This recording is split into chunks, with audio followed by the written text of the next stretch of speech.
Monday in Cracker. They've intercepted another letter. You've got to tell them to put you back on the case. She's going to kill again tonight. 3 dogs chasing the same bone. Please, Nina, I beg you. Just don't hurt me. The concluding episode of Cracker, Monday at 9 on Anglia. Points mean promotion, which is exactly what Norwich City are after when they meet Watford. Ensley League football action, live and exclusive. The kick-off's Sunday at 2:30. This is Anglia, and it's news time.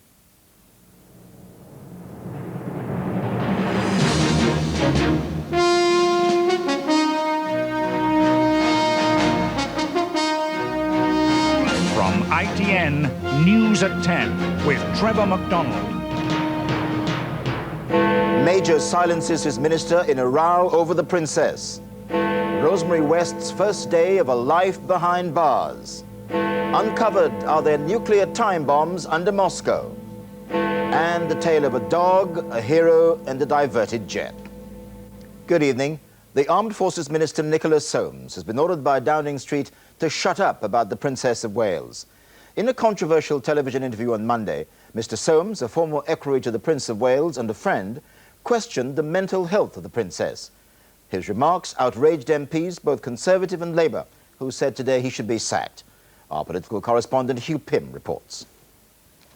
Off tonight for a weekend in the country, Nicholas Soames preparing to lie low and, as ordered, keep quiet about the Princess of Wales after his controversial comments immediately after her Panorama interview. All that comes through is of this tremendous sadness, terrific complications, great unhappiness, and I don't know what you call it, but a period of obviously unhappiness that led to stability and mental illness. But you presumably are one of the people she called the enemy. I simply don't know what she's talking about, and about telephones being tapped and all that. It really is the sort of advanced stages of paranoia. He's a close friend and former aide of the Prince of Wales, who was best man at his wedding in 1981. But other friends of Prince Charles, who visited the Queen Mother in hospital today, are understood to feel that Mr. Soames went too far, and if anything supported the Princess of Wales' claim that her husband's friends were trying to belittle her. Well, it gave everybody a wonderful new label. It's Diana's unstable and Diana's mentally imbalanced. And unfortunately, that seems to have stuck on and off over the years.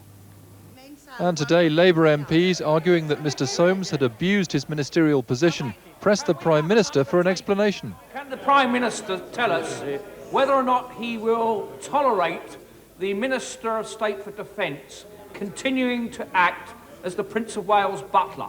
Will he sack the Minister of State for Defence for speaking out of turn against the Princess of Wales?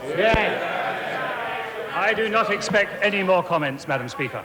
Translated, that meant Mr. Soames had been officially gagged, a move which pleased many Tory MPs. I think it was unfortunate that these opinions were expressed because, for a start, I think many of us took a different point of view, and when you have a complex situation involving members of the royal family, I think it doesn't help to have an opinion of this sort expressed by a government minister. From Mr. Soames' departmental boss, there was this vote of confidence tonight. Soames is a wonderful minister. I'm very privileged to have him. And while Downing Street sources were insisting there was no question of resignation, they were not denying the suggestion that Mr. Soames had been told to shut up because it was felt that his outspoken views on a member of the royal family were inappropriate, coming from a government minister. Hugh Pym, News at 10, Westminster. And the Princess of Wales herself was today doing what she and millions of her admirers think she does best, bringing comfort to the sick. She was doing it in Argentina, where she's on a charity visit with support from the Foreign Office. ITN's Bill Neely reports from Buenos Aires. She said she wants to be a roving ambassador, and she took no risks today on her debut, spending it with children and the disabled, often disappointed that so few of them spoke English. She said she wants to be a Queen of Hearts. After kissing Fernando Mestrovich, she won his. The boy with Down syndrome was determined not to let her go, and to show the cameras this was a friend to keep. She says she's been through pain this year in Britain. The messages to Lady D have made her laugh today in Argentina. In a swirl of helicopter blades and an even greater swirl of publicity, the Princess of Wales arrived at a military airport under the gaze of Argentine troops. She shook the hand of an Argentine Air Force officer, a veteran of the Falklands War. Spring sunshine for a royal rebirth, this the beginning of her self-proclaimed new role. A big day too for this 9-year-old quadriplegic, the princess meeting him and a dozen other paralysed children. Her touch was deft throughout, literally, as she calmed and reassured the children. Then, 13 years after Britain and Argentina fought a war, Britain's most recognised face came face to face with Argentina's plain people. She doesn't need to impress. She's an impressive person herself. I think she's going to knock the Argentinians for 6. Nearly 400 photographers and journalists are covering the princess's every move. Argentina's main newspaper describing her as a mix of Mother Teresa, Audrey Hepburn and Shirley Temple. But ordinary Argentines are not turning out in huge numbers to see her. One poll said 3 out of 4 people here thought the visit would do nothing to help relations between the two countries. But it's another poll that's pleasing the princess. She says she's delighted that the balance of public opinion in Britain seems to favour her. The princess ended her day near Argentina's most notorious murderers and robbers. They looked down and yelled obscenities from open cell windows as below Diana toured a hospital. She's being called names then on both sides of the Atlantic. Tomorrow she can take comfort in lunch with Argentina's president. Bill Neely, News at 10, Buenos Aires. The mass murderer Rosemary West was moved to the top security jail in Durham today to begin her life sentence behind bars. The jail already houses the Moors murderer Myra Hindley. ITN's Robert Hall reports on the sort of life Mrs. West can expect and on today's other developments in the West case. 300 miles from Gloucester, Rosemary West en route to the prison that will be home for a lifetime. She spent most of her time on remand in the special unit at Durham, recently refurbished to house some of Britain's most dangerous female prisoners. In another of the 48 single cells filmed recently by Tyne Tees Television, Myra Hindley is serving her life sentence. Rosemary West will be under constant suicide watch and guarded for fear of attacks by other inmates. Rosemary West has spent her first... In Gloucester and throughout the country, the headlines have charted every detail of the horror, a first opportunity to tell the story in full. Royal Robinson needs no such reminders. He'd travelled from Germany to see for the first time where his daughter Shirley had died. Murdered whilst pregnant with Fred West's child. For a time, she'd regarded Rosemary West as a friend. I just couldn't realise that this could happen, you know, not in such a community. Well, my thoughts on Rosemary West is that where she is now, she should stay there and she should live a long life, yeah? And she should live till about 90, yeah? So that she remembers every day, yeah? The more she lives, yeah? And that what she's done is... Speculation over further victims, perhaps buried at this mill near Gloucester or at this well-used public car park, haunts the inquiry team. Peter Bastholm, whose sister is still unaccounted for, says the investigation must continue. I would hopefully think that the police would not shelve it now, and I don't think they will. I'd like them to carry on and, if you like, go into phase 2 of the investigations. Late 20s, and she was 5'9". More than 50 people have so far rung in to help identify 9 women missing since the 1970s. Whilst welcoming the public response, senior officers are stressing tonight that until they have firm and reliable evidence, no search operations will begin. Robert Hall, News at 10, Cheltenham. The Bosnian peace deal got some crucial support today. The Serbian president, Slobodan Milosevic, summoned the Bosnian Serb leader, Radovan Karadzic, to Belgrade and persuaded him to go along with it.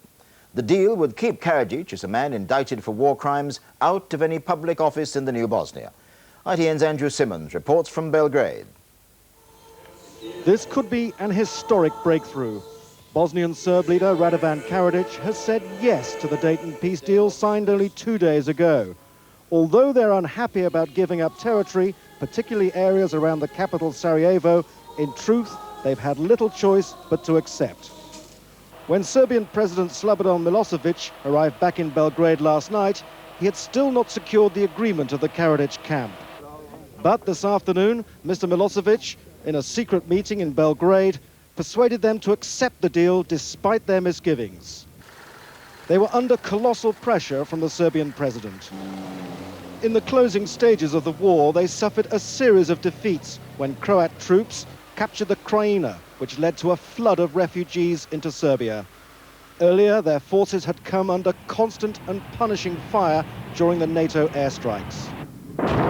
That prolonged campaign and the presence of the Rapid Reaction Force on Mount Igman, overlooking Sarajevo, gave them little chance to maneuver. Today's agreement effectively means defeat for Karadzic and his army commander, Ratko Mladic. Milosevic appears to have delivered what President Clinton wanted, compliance by the Bosnian Serbs. Without their political and military threats, his task of getting approval for US troop deployment from a skeptical Congress should be made easier. Andrew Simmons, News at 10, Belgrade. The next head of MI5, the security service, was named today. He's Stephen Lander, L, the thriller writers might call him. He specialized in work against espionage and terrorism and will take over from Stella Remington at Easter. Kevin Dunn reports on the man and the new role MI5 is now set to take on. This is the face of the head of the once invisible security service. Stephen Lander, a career civil servant, has spent 20 years in intelligence and has risen to become MI5 specialist in counter-terrorism. But who is he and where has he come from? Mr. Lander is 48, the youngest officer to head MI5, and is married with 2 children. He was educated at Queen's College, Cambridge, where he took a PhD in history. He joined the security service in 1975, working on Soviet espionage in Britain, domestic subversion, and most recently, counter-terrorism. He succeeds Stella Remington, the first spy boss to be publicly identified. She successfully started to bring MI5 out of the shadows, a process Mr. Lander is expected to continue. MI5 recently got the go-ahead to join the fight against drug dealers and organised crime, a role cautiously welcomed by the police. I think it's important that we have democratic control over the law enforcement agencies, and if the security services are coming into this area, then it's important that they are accountable, and they will be, of course, if they're working closely with the police. Mr. Lander will direct the agency from MI5's headquarters on the Thames. So the security service has a new head for a new era, in which it will broaden its responsibility, but face certain demands for greater accountability. Kevin Dunn, News at 10, Westminster. Coming next on News at 10 tonight, the threat of nuclear time bombs ticking under Moscow. Plus, has Nick Leeson pulled off another amazing deal, this time to get a more lenient sentence? A tough choice for an airline over an overheated passenger. And since those Cromwell Street murders, has anything really changed for Britain's runaway youngsters? A woman and a bloke come up to me and said, "Are you hungry?" and all that lot, brought me food, and they turned around and said, "Got a spare room, if you want you can rent out in our house, we don't mind."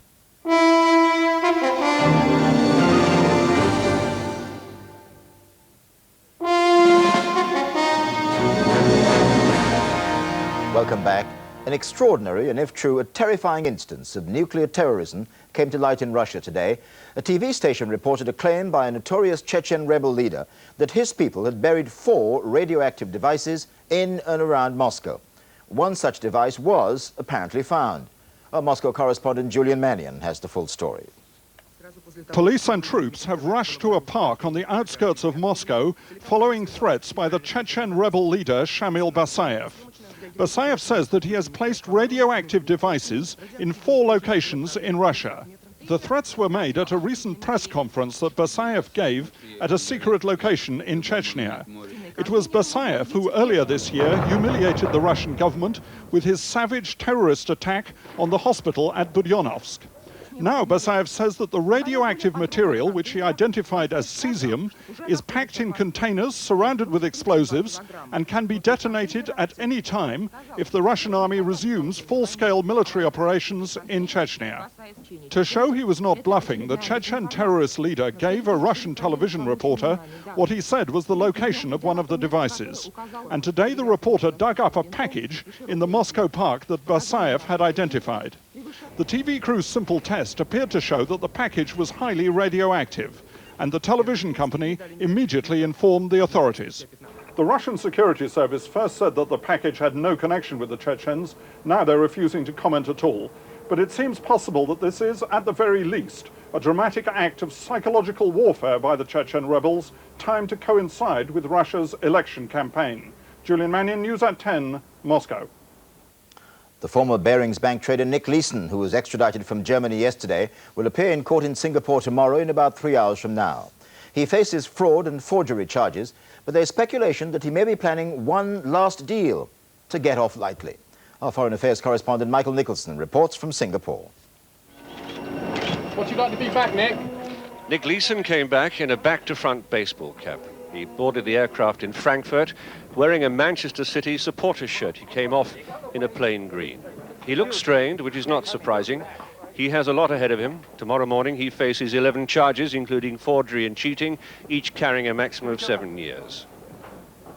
His wife Lisa followed with his British lawyer Steve Pollard, and with more security than her husband. She had been kept apart from him on the flight, except briefly for dinner. Pending the trial, which could start in a fortnight, she'll see him every day, after sentence, once a fortnight. Changi Prison, once the brutal and notorious Japanese prisoner of war camp.